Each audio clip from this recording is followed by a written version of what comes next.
Oke, selamat sore. Ya, dibuat hari ini kita akan habisin tutorial bab 12 ya. Pertama-tama kita mau lihat aturan rantai. Oke, oke, kita lihat nomor 19.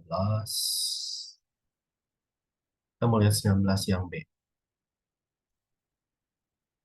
Ya, jadi di sini kita pengen nentuin DWDT, tapi kalau kita perhatikan di sini W ini fungsi tiga kubah dalam X, Y, dan Z.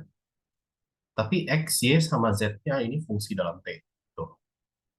Nah, kalau gitu kita di sini ada dua cara sebenarnya, tanpa menggunakan aturan rantai sama menggunakan aturan rantai.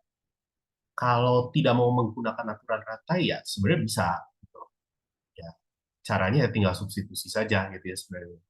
Jadi ini adalah sin dari T pangkat 3 kali T kuadrat kali T dikuadratkan. Sin pangkat 7, sin T pangkat 7, sehingga dw/dt-nya ya dihitung seperti biasa. Ini jadi W-nya jadi fungsi satu kubah gitu ya. Nah, tapi di sini permintaan soalnya adalah menggunakan aturan rantai. Jadi kita coba nurut sama apa yang diberikan di soal. Jadi dw/dt, karena W-nya ini fungsi tiga kubah dalam X, Y, dan Z, kita hanya bisa menurunkan W terhadap variabel-variabel tersebut, dw do X, dw do Y, dan dw do Z. Nah, lalu kita tahu X, Y, dan Z-nya fungsi dalam T. Jadi kita bisa turunkan semua terhadap T, dx dt. Diperhatikan ini D biasa, ini do ya. dy dt, dan ini dz dt. Dan ini semua dijumlahkan. Ya, cara lain untuk memandang akun rantai juga bisa kita lihat dengan cara menuliskan dia sebagai nabla W didotkan sama vektor yang isinya dx dt, dy dt, dan dz dt. Itu sama aja.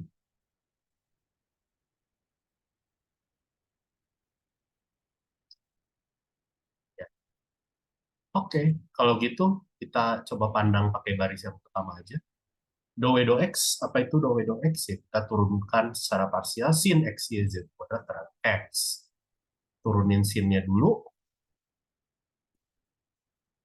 kali turunan dalamnya terhadap X, Y, Z kuadrat, dx dt, turunan T pangkat 3 terhadap T,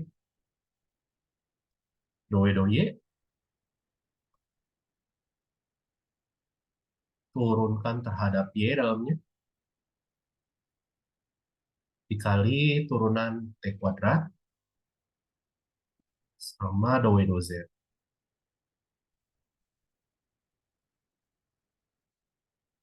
X, Y, Z, kali turunan T.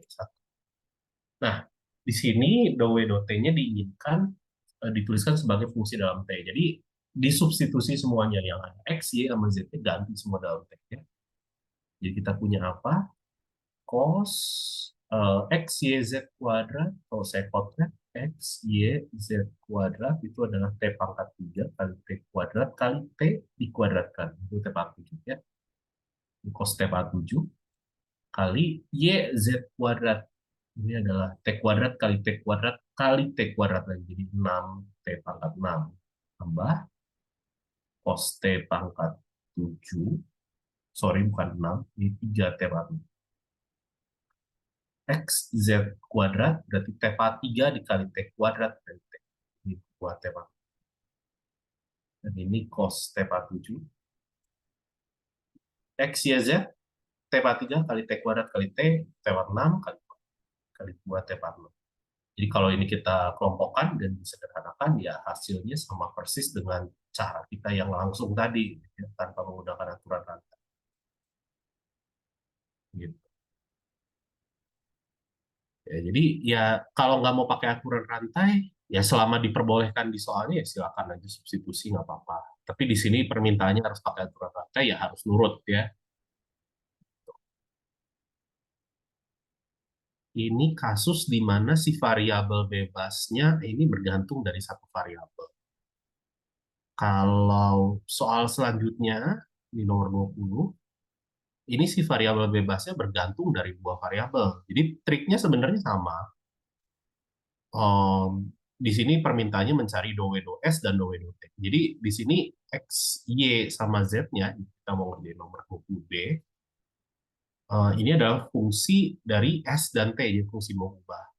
Jadi kalau saya nanya do W do S, ya maksudnya kalau saya nanya, kalau misalkan kamu substitusi langsung, di sini W-nya jadi fungsi mengubah dalam S dan T. Jadi sekarang turunannya ada dua macam ya, turunan parsial terhadap S atau turunan parsial terhadap T gitu. Di sini biar enak, kita coba lihat dulu sementara bentuk dari akar X kuadrat tambah Y kuadrat tambah Z kuadrat. Kalau kita substitusi dapatnya apa? Ini adalah akar dari cos kuadrat ST tambah sin kuadrat ST tambah S pangkat 4 T kuadrat dia dikuadratkan. Namun itu satu ya, yang ini satu. Kita bisa tuliskan ya sebagai akar dari satu tambah S pangkat 4 T kuadrat. Berarti do W do S itu apa?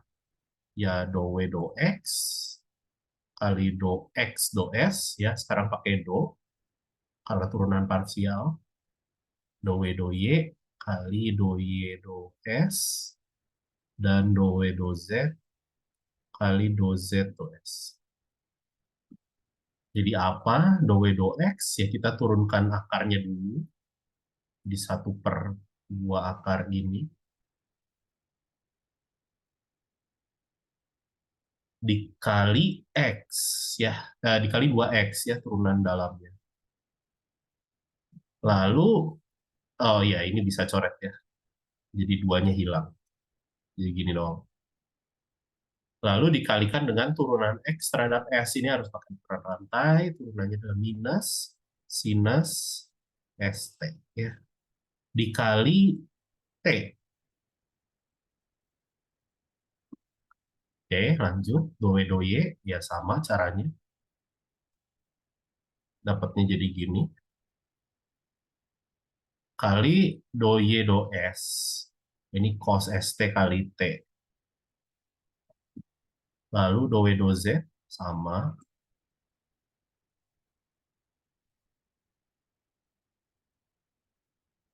kali do Z do S 2ST. Jadi apa nih dapatnya? Oh, kita sekarang substitusikan X, Y sama Z-nya ya.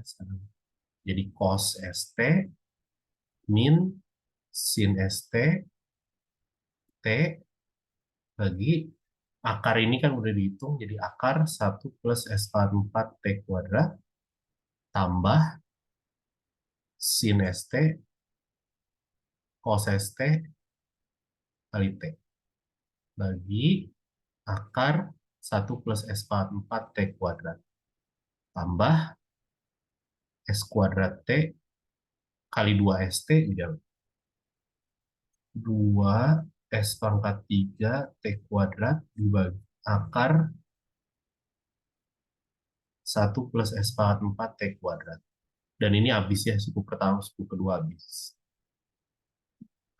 Jadi sisanya hanya suku ketiga ya.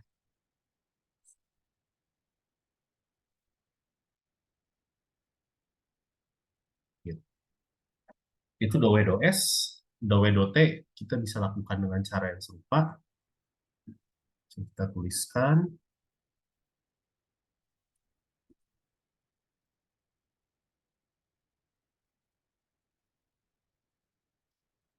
berarti do W do X kali do X do T, do W do Y, do Y do T, do W do Z, do Z do T. Oke, kita akan punya apa? Ini sama persis.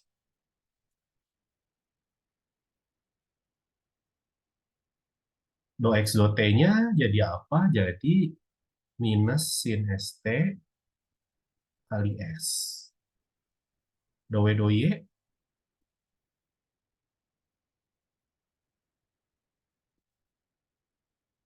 cos ST kali S dou Z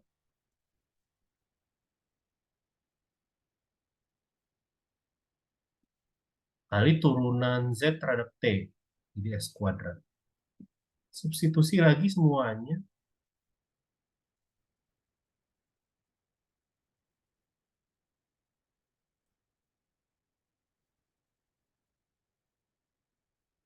Ini jadi 1 plus S pangkat 4 T kuadrat. Ini sin ST, cos ST, S 1 plus S pangkat 4 T kuadrat, habis tambah Z-nya adalah S kuadrat T. Jadi S pangkat 4 T dibagi akar 1 plus S pangkat 4 T kuadrat. Dan itu hasilnya.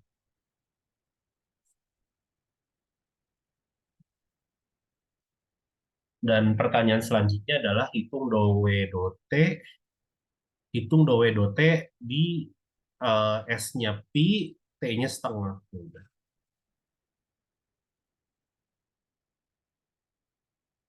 S-nya pi, T-nya setengah. Udah pi pangkat 4 kali, ya ini per 2 dibagi akar 1 plus pi pangkat 4 per 4. Nah, ya tinggal substitusi aja.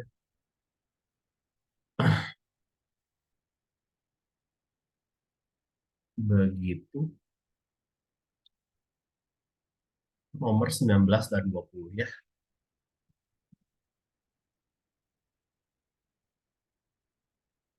Oke. Satu lagi tentang aturan rantai, kalau kita ketemu soal cerita kayak gini, ini juga kalau zaman dulu di semester lalu kita lihatnya ini tentang laju yang berkaitan gitu. Ya, ini juga sebenarnya bisa diselesaikan ketika kamu nyari turunan secara implitsitnya, kamu butuh aturan rantai.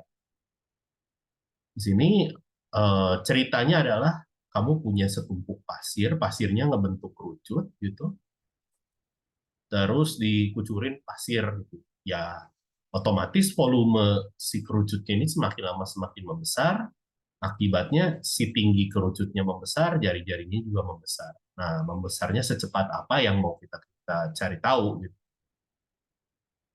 Jadi kita misalkan dulu aja V ini menyatakan volume pasir. Saya pakai H sebagai tinggi kerucutnya dan R sebagai jari-jari kerucutnya ya.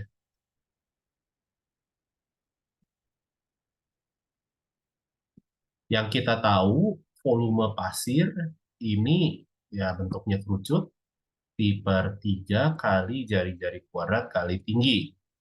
Ini sebagai fungsi dari jari-jari sama tinggi. Tapi yang tadi kita lihat ilustrasinya bahwa semua variabel ini V, R, sama H ini adalah variabel-variabel yang bergantung terhadap waktu. Jadi kalau kita bisa turunkan semuanya terhadap T, istilahnya saya mau nyari dv/dt, kita akan punya apa nih? Kita akan punya dou V, dou R kali dr dt tambah dou V, dou H kali dh dt. Menurut aturan rantai seperti itu. Oke, kita punya apa nih berarti? Jadi 2 pi per 3 kali RH kali dr dt. Ini pi per 3 kali R kuadrat kali dh dt. Nah, yang saya tahu, apa aja sekarang yang diketahuinya? dv dt saya tahu, 2. Ya. Lalu saat H-nya 3 dan R-nya 1, kita punya dh dt itu 1. Nah, dengan kita substitusi informasi ini semua, kita bisa peroleh ya hasilnya. Jadi saya pengen nyari DRDT. Kita punya 2 sama dengan 2 pi per 3 kali 1 kali 3 kali DRDT tambah pi per 3 kali 1 kuadrat kali 1. Kita coret, jadi apa nih? DRDT-nya adalah 2 dikurangi pi per 3 dibagi 2 pi. Ya, ini satuannya adalah sentimeter per detik.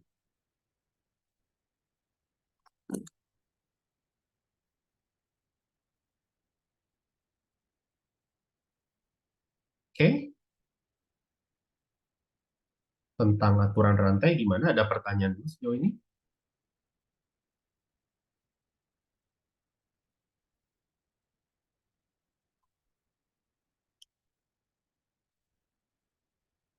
Oke, kita lanjut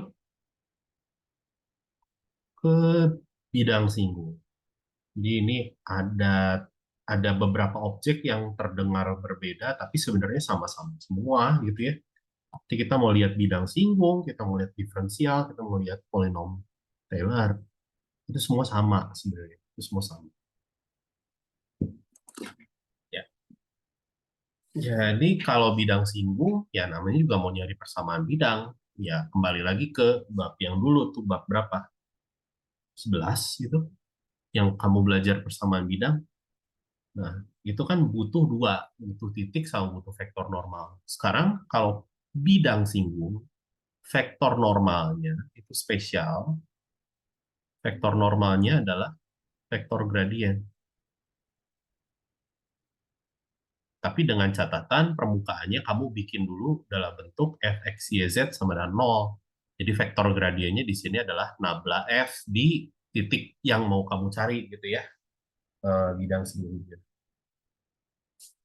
Contohnya seperti nomor 23A. Nah, ini saya bikin dulu fx, y, z-nya apa. Ya, saya pindah ruas aja kayak gini, misalkan saya buat 0. Oke. Nah, lalu saya bisa cari gradiennya, vektor gradiennya, gampang, yang adalah Z -1 dan X. Ya. Akhirnya saya bisa tahu si vektor gradiennya di titik P, yaitu di titik 1,2,2, yang adalah 2 min 1, 1. Jadi persamaan bidang singgungnya,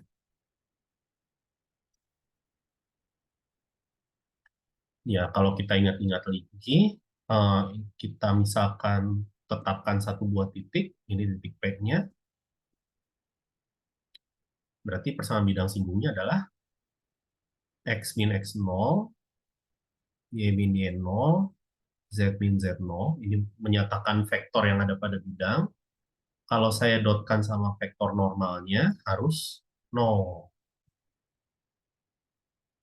Oke, ya udah kalau gitu, oh ini mungkin biar lebih umum, saya tulis dulu kayak gini. Nah, ya. Jadi saya punya apa? X min 1, Y min 2, Z min 2, dot sama 2 min 1, 1 sama dengan 0. Ya, kalian 2x min 2 minus Y plus 2 plus Z min 2 sama dengan 0. Jadi apa? 2x min Y plus Z sama dengan tet 2.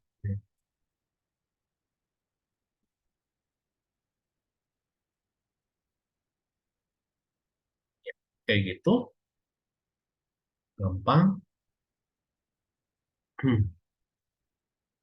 Sekarang kita lihat temennya bidang singgung yaitu diferensial. Kita mau ngerjain nomor A. Ya, diferensial waktu zaman dulu, waktu semester lalu, kita tahu diferensial itu ya tidak lain merupakan garis singgung. Itu sebenarnya nggak beda. sama aja sebenarnya. Dan untuk fungsi dua kubah, ya diferensial tidak lain merupakan bidang singgung. Gitu. Jadi di sini kan triknya adalah kamu pengen menghitung delta Z, tapi susah ngitung delta Z. Karena ngitungnya harus ngitung fungsi dikurangi ngitung fungsi. Makanya kita hampiri pakai yang namanya diferensial Z, itu DZ. Dan ini tidak lain merupakan, kalau saya punya, ini konteksnya adalah permukaannya Z sama dengan fxy,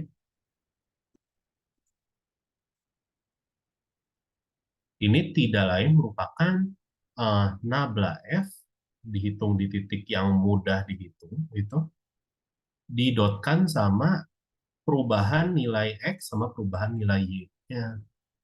Dengan catatan perubahan nilai X ini sama dengan diferensialnya. Jadi kalau variabel bebas, ini sama persis. Tapi kalau variabel terikat, dia tidak sama ya, dia hanya dekat doang. Gitu. Ya udah, ini berarti tinggal hitung aja. Nah, saya tulis dulu fxy-nya di sini yang saya mau pakai adalah pangkat 3x plus y kuadrat. Lalu saya mau pakai titik yang mudah dihitungnya, yaitu titik P. Itu 0,0, dan dx-nya ya saya hitung akhir kurang awal dari x-nya, 0,2 kurang 0, 0,2. dy-nya akhir kurang awal dari y, minus 0,1. Berarti nabla F, apa? Nabla F itu aturan rantai 3e pangkat 3x plus y kuadrat sama 2y pangkat 3x plus y kuadrat. Lalu saya hitung nilainya di titik 0,0, saya akan punya 3,0, ya 3,0.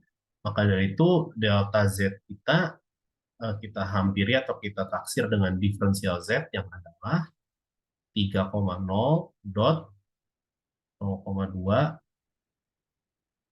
minus 0,1. Ini adalah 0,6. Selesai. Mau nanya Kak, Ya, gimana? dx tadi kan katanya dia nggak bakal sama dengan delta x kalau dia variabelnya terikat. Itu contohnya gimana ya? Contohnya gimana maksudnya? Jadi gini, Kayak gini, gini. maksudnya, Eh, Gini, yang maksud saya tuh gini. Ini difference-nya ini kan udah dari zaman semester lalu. Ini tuh sama persis konsepnya main semester lalu, bahwa perubahan nilai X dan perubahan nilai Y, di sini kan X sama Y ini masing-masing merupakan variabel bebas. Gitu kan? Makanya dia diferensialnya akan sama. Jadi kalau kamu lihat dari saya mengerjakan nomor 25A, saya ngitung diferensial X sama diferensial Y, saya ngitung diferensial X sama diferensial Y, caranya itu kayak ngitung delta X sama ngitung delta Y, itu tinggal ngitung selisih. Sedangkan delta Z, yaitu selisih nilai fungsinya, ini susah ngitungnya. Susah ngitungnya. Sekian kurang sekian ya susah ngitungnya dong. Makanya kita hampiri pakai diferensial Z. Nah, ini variabel terikat si Z ini kan.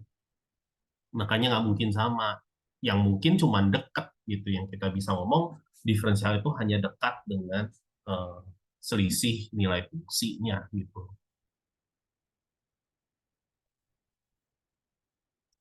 oke, makasih Kak. Ya,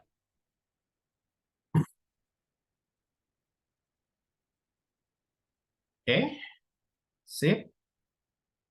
Oke, kita lanjut ke polinom Taylor. Ini juga temennya mereka berdua.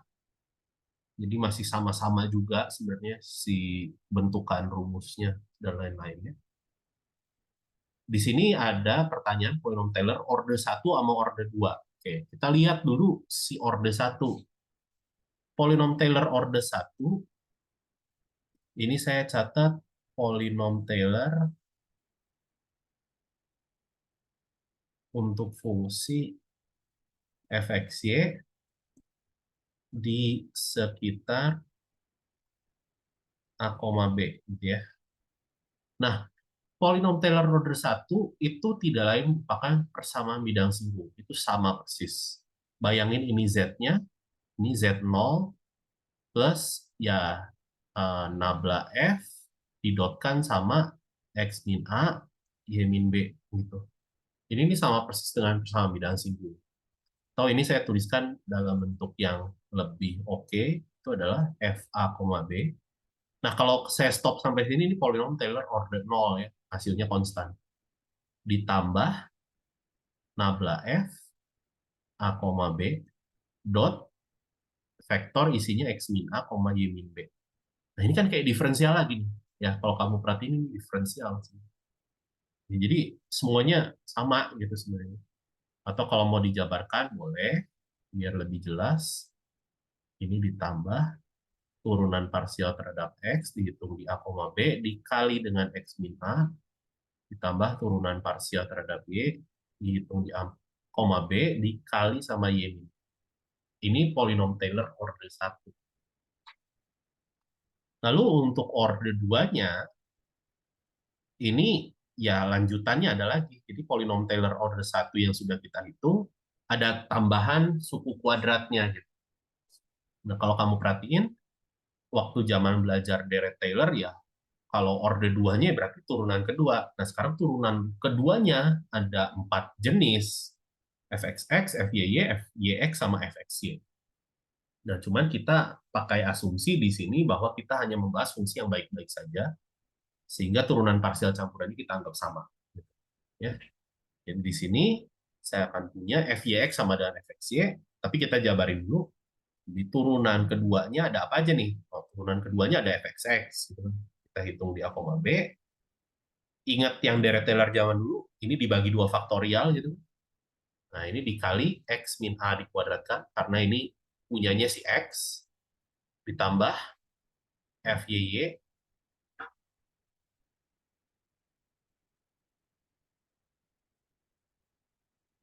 ini punyanya Y, berarti Y min B kuadrat, ditambah FXY sama FYX, itu saya anggap sama. Jadi ini 2 kali FXY sebenarnya. Bagi 2 faktorial ya, sebenarnya ini bisa dicoret ya. Dikali X min A, Y min B. Nah, kayak gitu. Polinom Taylor order 2. Oke, kalau gitu sekarang kalau misalkan fungsinya akar X kuadrat tambah Y kuadrat, saya butuh apa aja? Ya, saya butuh sampai turunan parsial kedua. Oke, kita coba cari pelan-pelan. Berarti turunan parsial pertama dulu, yang gampang, itu adalah ini, sama yang ini. Ya, aturan rantai biasa. Ya. Lalu kita punya turunan parsial campurannya, yang order 2-nya, ada apa aja? Ini harus pakai U per V. Oke, nggak masalah. U aksen V min U kali V aksen. V aksennya di sini, aksen di sini turunan terhadap X ya,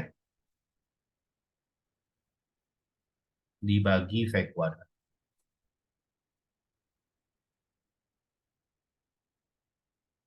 Ini bisa disamain penyebut, atasnya disamain per akar X kuadrat plus Y kuadrat.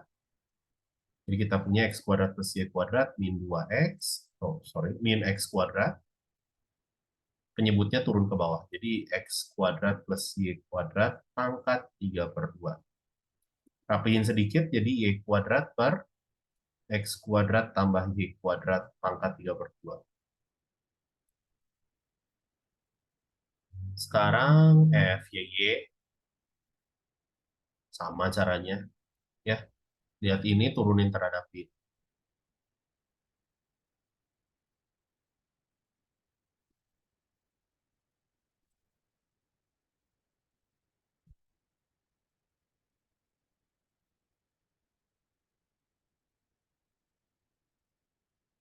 Jadi saya punya, samain penyebut lagi.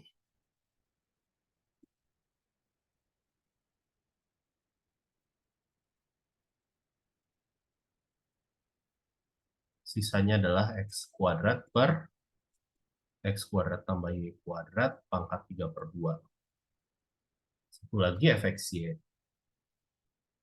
Fxy, lihat ini turunin terhadap Y. Turunin terhadap Y-nya langsung aja, ini X dikali minus setengah kali 1/, X kuadrat tambah Y kuadrat pangkat 3/2. Ini saya pakai aturan rantai sih. Ini ya. Jadi saya punya apa? Minus XY dibagi X kuadrat plus Y kuadrat pangkat 3/2. Lalu kita pengen menghitung polinom Taylor-nya di sekitar 3,4. Oke. Pertama-tama saya tahu F3,4 itu 5. Ya, akar 3 kuadrat tambah 4 kuadrat. Lalu Fx-nya di 3,4 berapa? 3/5. Fy-nya itu 4/5. Lalu Fxx-nya ini adalah 16/125. Fy 9/125. Dan Fxy-nya minus 12/125. Sip, udah punya semua ya, tinggal dimasukin. Di P1, polinom Taylor order 1 kita adalah 5 ditambah 3/5 kali X min 3 ditambah 4/5 kali Y min 4. Itu polinom order satunya. Kalau saya pengen menghitung berapa sih? 31/10, 39/10. Kalau saya pengen menghitung F31/10, 39/10, kan susah. Ya, saya hampiri bisa pakai polinom Taylor. Dihitung di 31/10, 39/10. Yang adalah 5 ditambah 3/5 kali 31/10 kurang 3, 10. Ini 4/5 kali 39/10 kurang 4, minus 1/10. Nah, tuh. Ya. Tapi ini hampiran ya, bukan nilai asli. Oke, lanjut. P2, polinom Taylor order 2-nya. Yang polinom Taylor order 1 yang tadi. Saya salin ulang aja. Ditambah, tadi tuh, fxx dibagi 2, ya dibagi 2 faktorial, tambah FYY bagi 2 faktorial,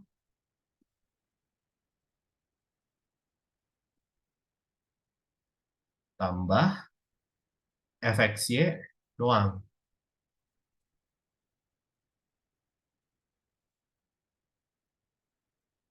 Nah, itu ya. Nah, ini juga bisa dihitungnya hampirannya sama persis ya.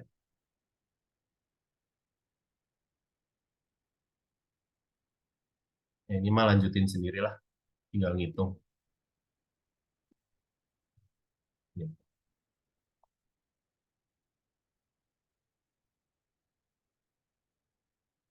Oke, sip. Ya, tentang bidang singgung diferensial sama polinom Taylor, ada pertanyaan dulu sejauh ini? Itu X sama Y tetap X sama Y. Gimana pertanyaannya? X sama Y tetap X sama Y itu maksudnya? Itu yang di masing-masing polinom Taylor-nya kan ada X sama Y-nya. Ya, Oh, ini ngitung pas di X-nya 31/10 sama Y-nya 39/10 ya. ya, nantinya. Makasih, Kak. Ya, kan ini kan kita mau mencari polinom Taylor, pasti hasilnya dalam polinom dulu. Gitu. Polinomnya dalam kasus ini 24, X dan Y. Jadi hasilnya fungsi. Ini kayak pertanyaan lanjutannya, ya, untuk menaksir nilai fungsi. Ya kalau saya ngebayangin polinom Taylor order 1, ya sama aja kayak kamu ditugaskan untuk mencari persamaan bidang singgung. Gitu. Ini kan kayak Z-nya. Jadi ini sama aja sebenarnya. Jadi si 3/5, 4/5 tuh kayak vektor normalnya gitu ya ngebayangin. Ya emang benar kan, itu kan turunan parsial pertama. Ya, jadi ini sebenarnya tiga nomor terakhir yang kita lihat tadi tuh maknanya sama, cuma diputar-putar aja.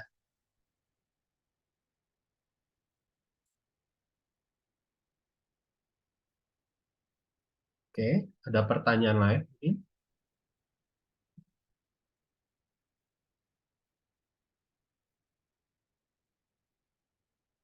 Ada.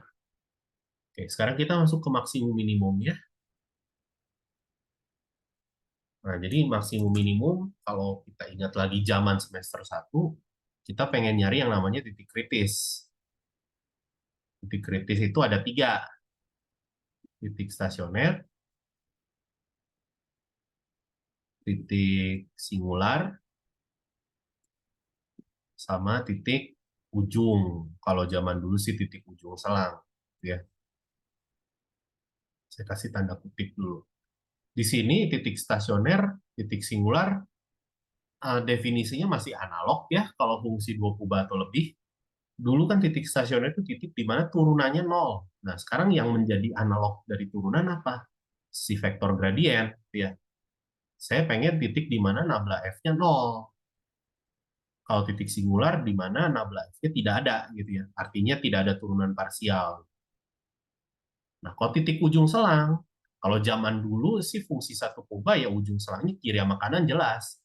Tapi sekarang kan tidak ada selang gitu ya. Yang ada mungkin daerah kayak gitu. Jadi mungkin kita lebih tepatnya membahasnya titik batas gitu ya, titik batas. Tapi titik batas nanti kita akan coba kerjakan dengan dua cara, bisa pakai substitusi langsung, substitusi batas, atau pakai metode pengali Lagrange atau pelipat Lagrange ya. Jadi kita lihat lebih lanjut yang ini. Nah, dalam kasus nomor 27, yang saya mau ngerjain 27A aja, contoh kecil aja. Di sini titik kritis yang kita punya hanya titik stasioner aja, karena nggak ada batasnya.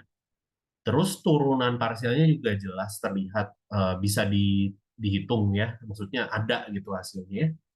Jadi kalau kamu lihat nabla F-nya apa nih? 2x plus 2 dan 8y plus 8. Oke. Nah, di sini saya bisa cari titik stasionernya karena saya pengen sama dengan dia dengan vektor 0. Artinya saya punya dua persamaan. Itu 2x plus 2-nya 0 sama 8y plus 8-nya 0. Kesimpulannya x-nya min 1 dan y-nya min 1 juga. Jadi kesimpulannya titik stasionernya itu adalah min 1, min 1. Nah, setelah dapat titik stasioner, kita bisa mengecek jenis dari titik stasionernya. Itu minimum lokal, maksimum lokal, atau titik pelana. Itu dengan menggunakan uji turunan keduanya.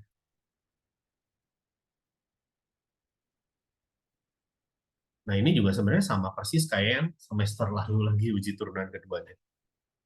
Cuman ini spesialnya untuk fungsi dua kubah atau lebih, fungsi dua kubah aja khususnya, kita nggak ngobrolin yang lebih dari itu. Kita ngitung diskriminan. Diskriminan itu fxx, fyy, dikurangi fxy dikuadratkan. Ya, ini sebenarnya fxy kali fx, tapi sekali lagi kita anggap sama gitu ya. Nah, terus ada 4 kemungkinan. Jadi kalau diskriminannya positif dan fxx-nya positif, terus ada diskriminannya positif dan fxx-nya negatif, terus ada diskriminannya negatif sama diskriminannya nol. Kalau diskriminannya nol, ini ujinya gagal. Kalau diskriminannya negatif, ini titik pelana. Perolehnya titik pelana itu, ya dia titik stasioner, tapi bukan maksimum, bukan minimum juga. Kalau ini, kalau turunan kedua terhadap X-nya positif, berarti dia minimum lokal. Kalau turunan kedua terhadap X-nya negatif, dia maksimum lokal. Kalau gitu, sekarang kita coba lihat kasus di 27A, turunan parsial keduanya apa aja? Oh, turunan parsial keduanya ini 2, fxy-nya 0, fyy-nya 8.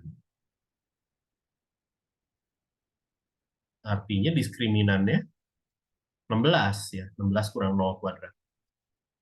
Positif. Dan fxx-nya positif juga kan. Mengakibatkan si titik min 1, min 1 ini titik dicapainya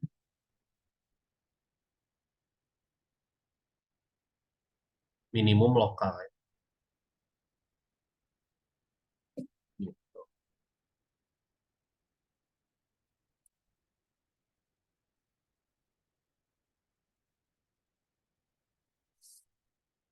Ya, jadi itu kalau misalkan kamu nggak punya titik kritis lainnya ya, kamu cuma punya titik stasioner doang, kamu bisa cek minimum maksimumnya, ya walaupun lokal ya, dengan menggunakan uji turunan kedua. Selama kamu punya eh, titik kritis tapi dibatasi di suatu batas yang tutup gitu, kamu bisa ngecek nilai maksimum sama minimumnya itu dengan cara kamu masukin aja nilai ke fungsinya. Yang paling gede jadi maksimum, yang paling kecil jadi minimum. Contohnya kayak nomor 28B gitu ya. 28A atau B. Ya, saya nyontohin yang B. Tapi ini nggak akan saya bahas sampai ujung karena panjang sekali. Saya ngasih lihat caranya aja. Pertama-tama, ingat titik kritis ada 3, titik eh, stasioner, titik simular, dan titik batas. Gitu. Di sini batas yang kita punya adalah daerah S. Daerah S gambarnya kayak gimana ya? Coba ini mumpung gampang digambar, saya gambar aja dulu. Ini bentukannya kayak persegi panjang gitu.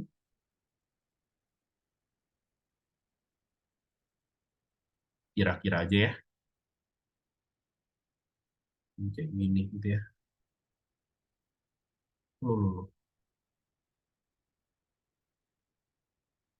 Nah, ini daerah S ya. Ini S kita. Oke, pertama-tama saya mau cari dulu titik stasioner. Berarti nabla F itu apa ya? Terus saya buat satu persatu aja.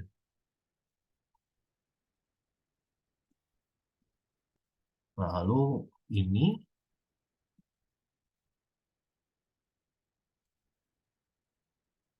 kalau saya buat dia 0, saya buat dia 0, saya akan punya yang persamaan pertama itu kayak gini.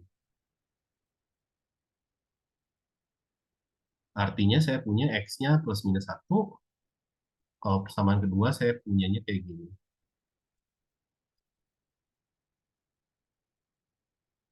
Jadi Y-nya plus minus 2.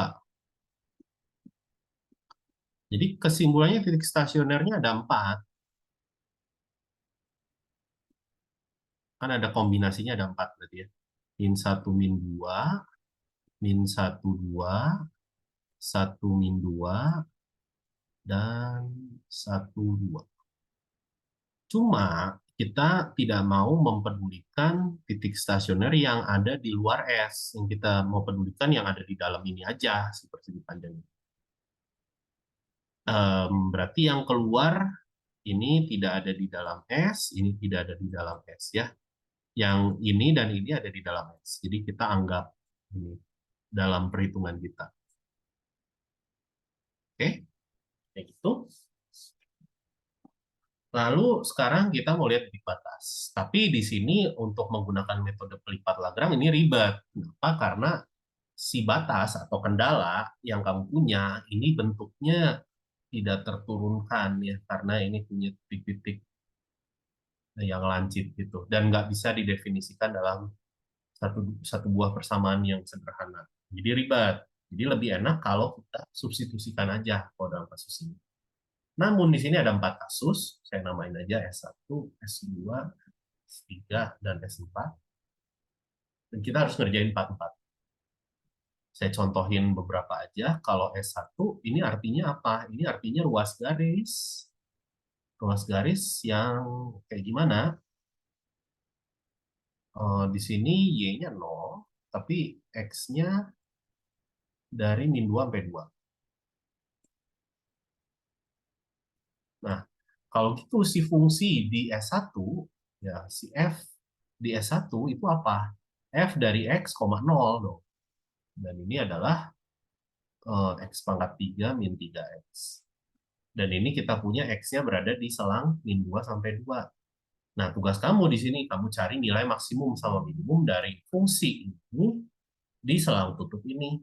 Kayak zaman yang semester lalu. Jadi ini saya namakan apa? Fungsi G. Ya,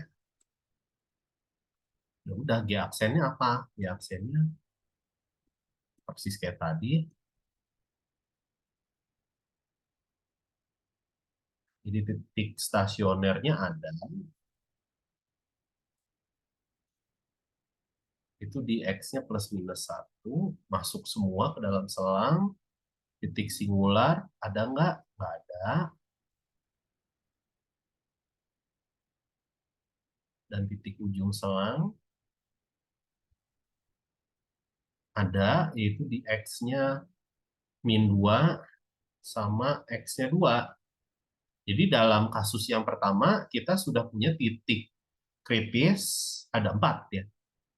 Min 2,0, min 1,0, 1,0, dan 2,0. Itu kasus yang pertama. Kasus yang kedua, ini ketika X-nya sama dengan minus 2, tapi Y-nya ada di antara 0 sampai 3. Ya, jadi fungsinya adalah menjadi fungsi F min 2, Y, yaitu min Y pangkat 3 plus 12Y min 8 min 2. Ya. Ini saya namakan HY. Ya. Dengan catatan Y-nya ada di selang 0,3. Nanti dikerjakan lagi sama persis. Dan nanti kamu akan kerjakan juga buat S3. Nanti kamu kerjakan juga buat S4. Nanti kamu akan kekumpul semua titik ini, kamu hitung ke fungsi F, X, Y. Cari yang mana yang paling gede, yang mana yang paling kecil. Gitu ya, cara nyari nilai maksimum ini. Oke? Ya, saya nggak lanjutin lah, soalnya repetitif dan ulang-ulang kayak gini-gini lagi. Gini-gini. Oke?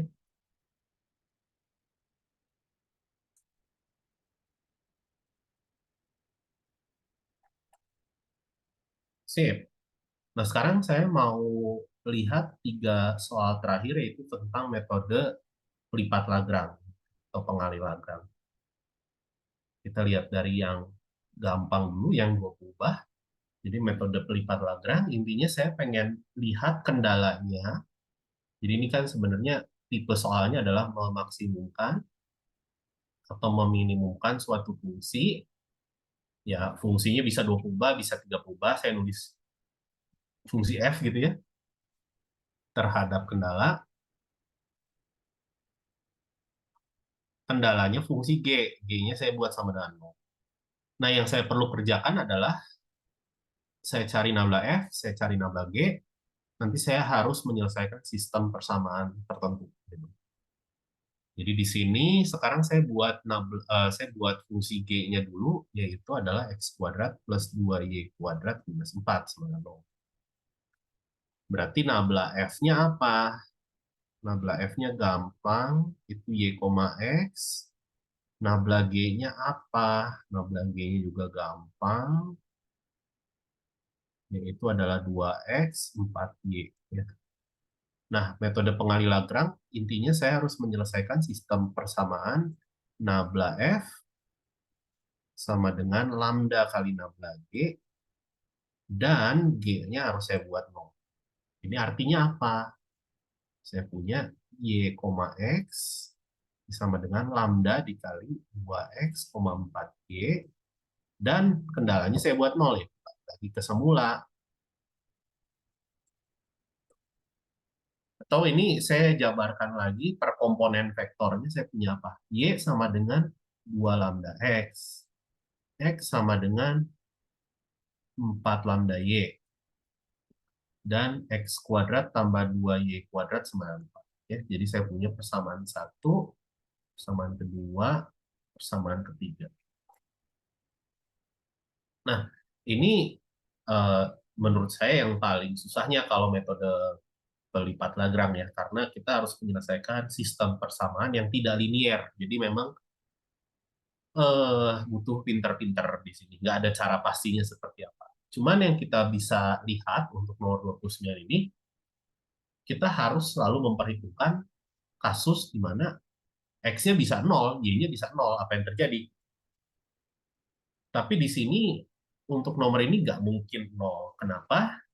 Kalau kita lihat, kalau X-nya 0, maka Y-nya juga harus 0. Dari 1,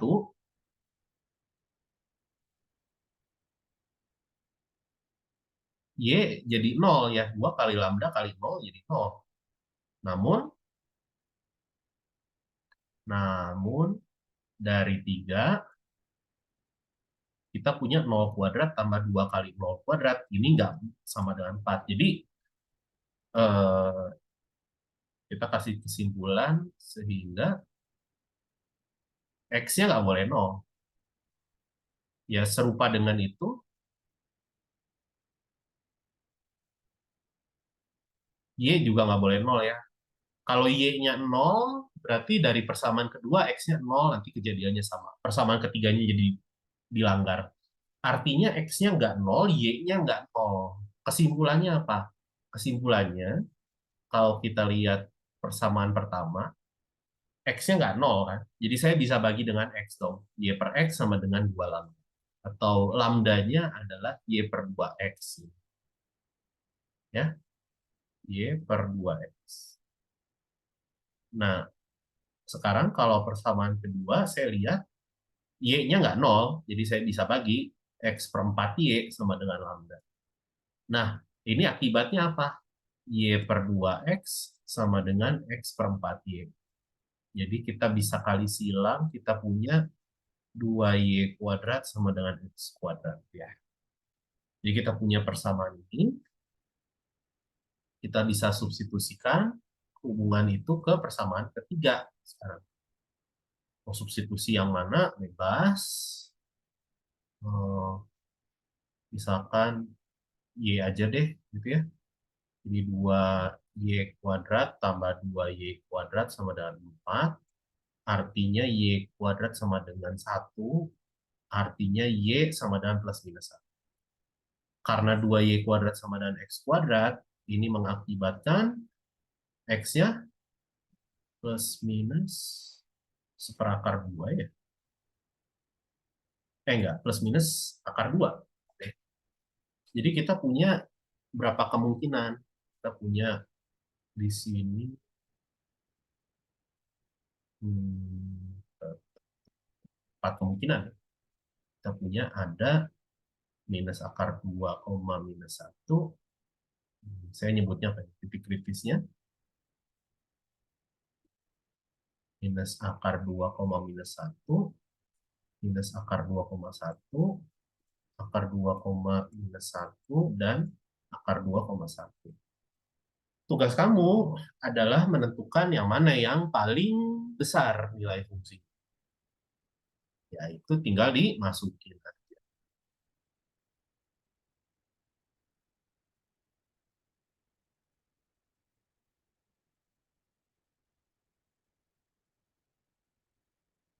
Ini tinggal ngitung perkalian ya.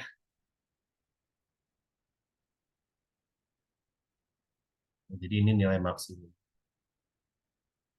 Akar 2 ya.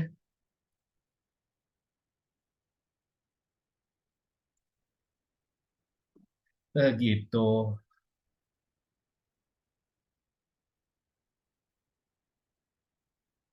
Itu nomor 29. Sekarang kita lihat contoh lain, nomor 30. Ini kalau 3 variabel, sebenarnya 3 kubah. Caranya sama, tapi sekarang kita buat dulu fungsinya apa ini. Nilai maksimum dari perkalian 3 bilangan real positif. Jadi ini yang mau kita maksimumkan. Kendalanya ini ya, X plus Y plus Z kuadrat min 16 sama dengan 0. Di sini kita punya catatan X dan Y dan Z-nya positif ya. Artinya X, Y, Z-nya nggak mungkin 0. Oke? X, Y, Z-nya nggak mungkin. Oke, kalau gitu ya kita lakukan cara yang tadi persis. Nabla F-nya apa?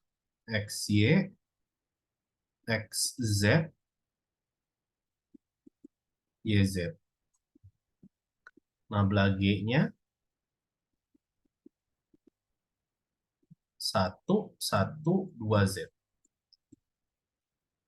Berarti kita akan menyelesaikan sistem nabla F sama dengan lambda kali nabla G, dan G-nya dibuat 0. Langsung aja lah, kita dapatnya apa ya? Per komponennya, jadi XY sama dengan lambda, XZ sama dengan lambda, YZ sama dengan 2 lambda Z, dan X tambah Y tambah Z kuadrat sama dengan 16. Ya. Jadi kita punya 4 persamaan. Tapi dengan asumsi bahwa X, Y, Z hanya bilangan positif, ini mempermudah kita karena dari 1 dan 2,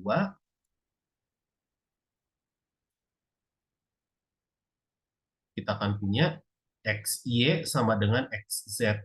Dan ini boleh dicoret X-nya karena X-nya nggak 0. Jadi kita punya kesimpulannya Y sama dengan Z. Saya namain persamaan 5.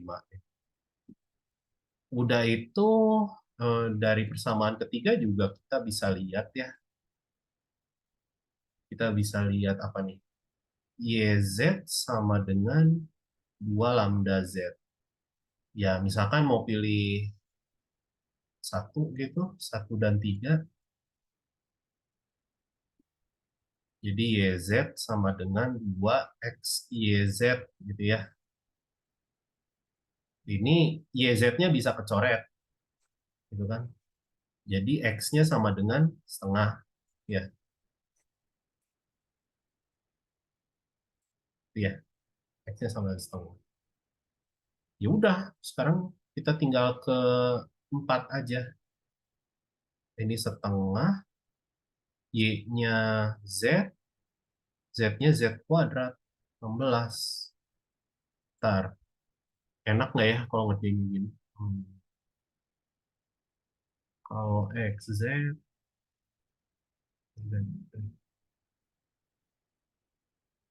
hmm, ya, ya udahlah. Ini kamu bisa cari aja ini. Kayaknya kemarin lebih gampang. Gimana yang enak ya?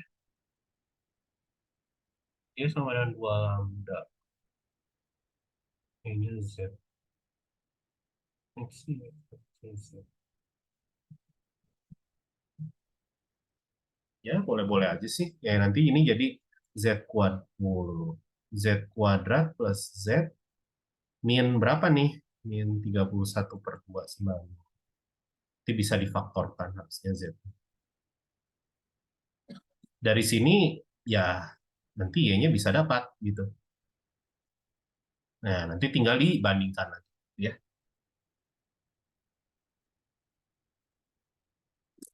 Ya, ini bisa dilanjutin lah sendiri.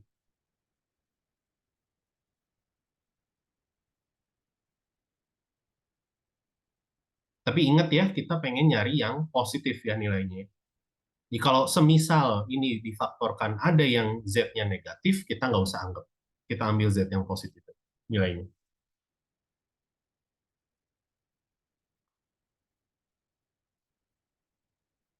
Oke, satu contoh terakhir buat hari ini, itu nomor 31. 31 ini yang kita mau nyari adalah jarak terkecil, berarti kita mau nyari nilai minimum dari fungsi ini. Jarak itu adalah dari titik asal ya, akar X kuadrat tambah Y kuadrat tambah Z kuadrat. Tapi meminimumkan atau memaksimumkan fungsi yang seperti ini sama aja dengan meminimumkan atau memaksimumkan fungsi kuadratnya. Jadi kita buang aja dulu akarnya. Karena nanti ribet di penurunannya jadi susah, jadi berantakan. Dan kendalanya X kuadrat minus YZ minus 4 sama 0. Oke, berarti nabla F-nya 2X, 2Y, 2Z, dan nabla G-nya 2X min Z min Y ya. Dan kita mau menyelesaikan sistem nabla F sama dengan lambda kali nabla G, dan G-nya dibuat 0. Artinya kita punya pajah 2X sama dengan 2 lambda X. 2Y sama dengan minus lambda Z. 2Z sama dengan minus lambda Y. Dan X kuadrat sama dengan YZ plus 4 ya.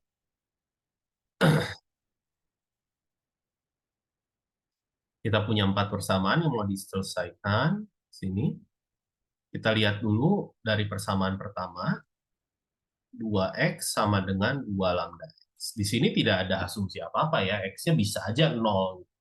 Makanya nggak boleh kita main coret X-nya ya. Di sini paling aman adalah kita bisa faktorkan. Kita pindahkan dulu.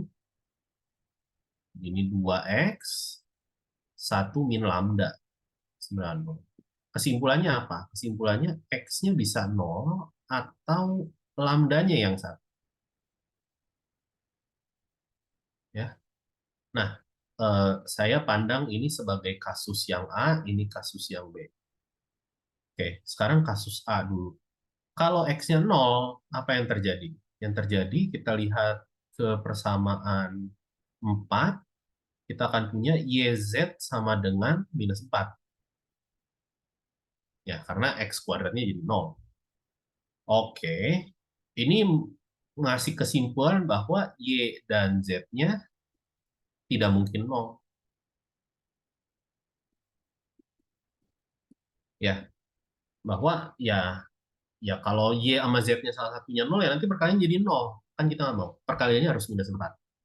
Oke, ini informasi yang sangat bagus karena kita bisa lihat di persamaan kedua, kita punya 2Y per Z sama dengan minus lambda.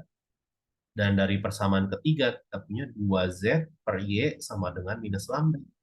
Jadi kita bisa samakan semua. Jadi 2Y per Z sama dengan 2Z per Y. Kesimpulannya apa? Y kuadrat sama dengan Z kuadrat. Jadi kita bisa tulis Y kuadrat min Z kuadrat sama dengan 0. Artinya Y min Z kali Y plus Z sama dengan 0.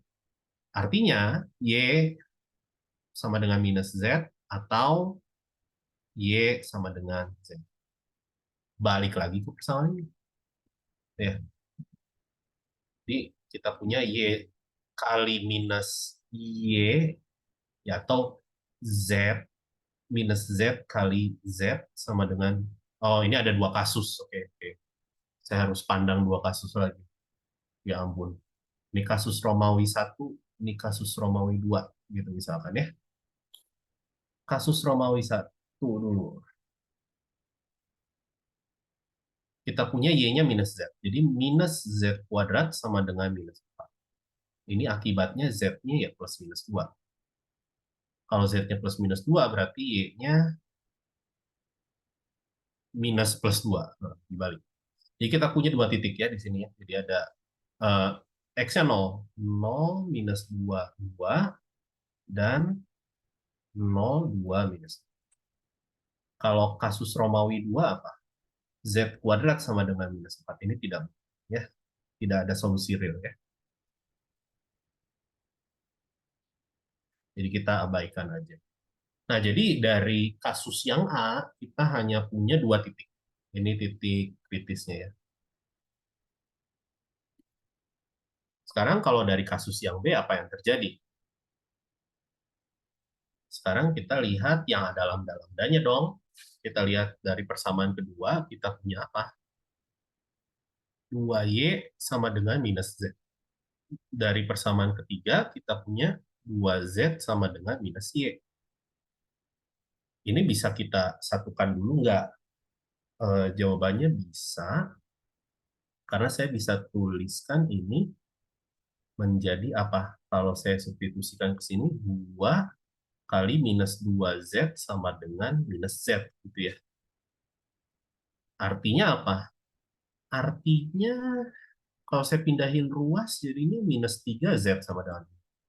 Jadi Z-nya 0 dong. Ya, kalau Z-nya 0, kembali lagi ke persamaan ketiga, ini mengakibatkan Y-nya 0. Oh, kalau gitu, ke persamaan 4, dengan Y dan Z-nya 0, kita punya X kuadratnya sama dengan X kuadratnya sama dengan 4. Mengakibatkan X-nya plus minus 2. Jadi titik kritisnya ada 2 juga di sini.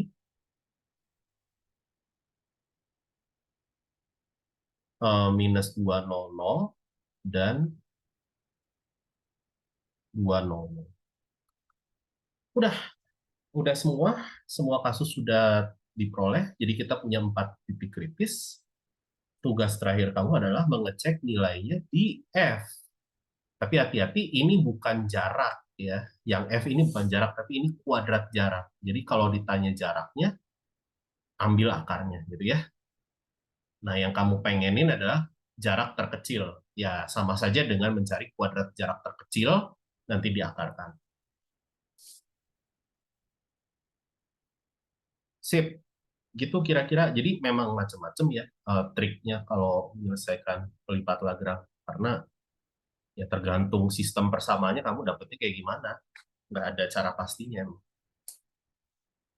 Dan ya ini yang sempat dibahas hanya 3 contoh soal, atau 3 ilustrasi aja. Oke, gimana? Ada pertanyaan dulu? Jadi itu tentang bab 12.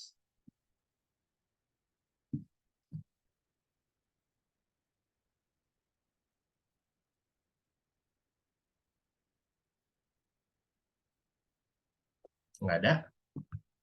Oke deh, kalau nggak ada berarti kita bisa sudahi aja dulu sesi hari ini. Nanti kita ketemu lagi di tutorial yang bab lainnya ya. Oke, terima kasih semuanya. Selamat sore. Kasih Kak. Ya.